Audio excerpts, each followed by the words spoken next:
good decisions don't always lead to good outcomes.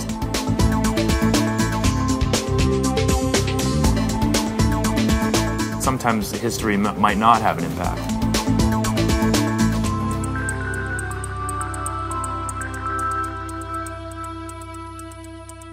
All right, well, Jeff, thank you very much for your time. Thanks for having me. Jeff Ma, you're the author of The House Advantage. Lots of people have heard your name. Your story was featured in the movie 21. But tell us a little bit more about you and your passion for analytics. Well, I think, my background was with the 21 story, and that gave me a platform to start talking about analytics.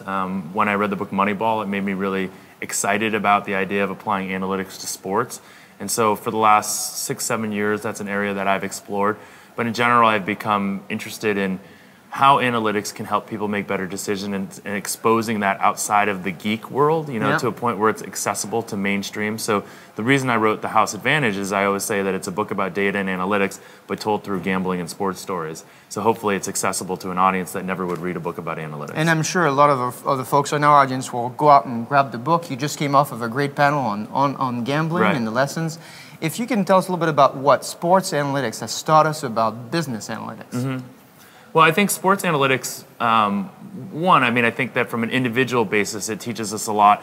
If you actually do it, gambling and that type of thing, it teaches you about things like variance and getting comfortable with variance. Because if you're a good blackjack player or a good sports bettor, you're still not going to win every bet. You're going to lose, almost half of the time. And so when you do that, you have to get comfortable with the idea that good decisions don't always lead to good outcomes and vice versa. So I think there's a lot of sort of, you have a good system, you try to stick to it, you don't let the emotion bother you in gambling, and that applies very well to business. And certainly that's probably something a lot of the folks in our audience relate to, is the emotion and the data itself. You mentioned something out there, which is this idea of making better decisions, but also the ability to think about the outcome versus the activity. So take us through that. What do you mean there? The perfect example is blackjack, right? In blackjack, every decision you make at the table in basic strategy is already decided, right? It's already been simulated, and we know what the right thing is. Like if you have a 15 and the dealer has a 9, absolutely the right thing to do is hit.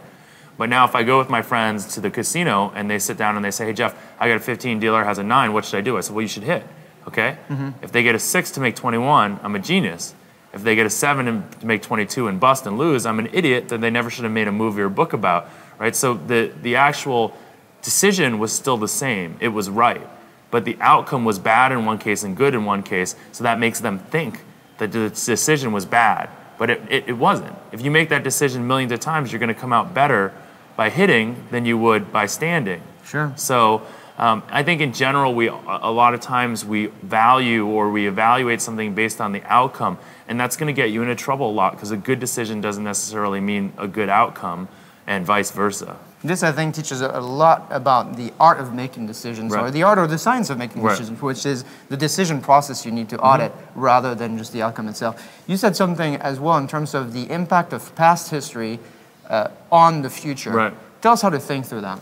Well, I think that one of the things that people who really believe in analytics believe that the data from the past is the best way to predict the future, because without having that data, you're just flying blind.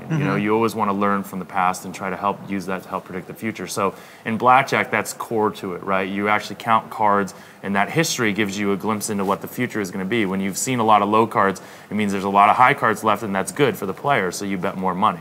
So blackjack is all about using the past to predict the future. But there's some other situations where past is not going to have an impact at all. And you contrast that to, say, a game like roulette, where the past doesn't matter at all, because every spin is an independent spin, and people try to glean or learn something from the past when it just isn't true. If there's 4 blacks in a row, that doesn't mean the chance of red coming up has changed at all. It's still the same. So I think it is important to understand what history really has an impact on the future, because sometimes history might not have an impact. And I think that's something to leave behind for our audiences. Think hard when history has an impact on the future and when it doesn't. So the example is if it looks more like roulette or if it looks more like blackjack. Definitely. Jeff, thank you very much for your time. Where do people go to find out more about your book and your work? You can check out the houseadvantageblog.com. That has sort of my blogs and has links to my speaking and my book and stuff. Great.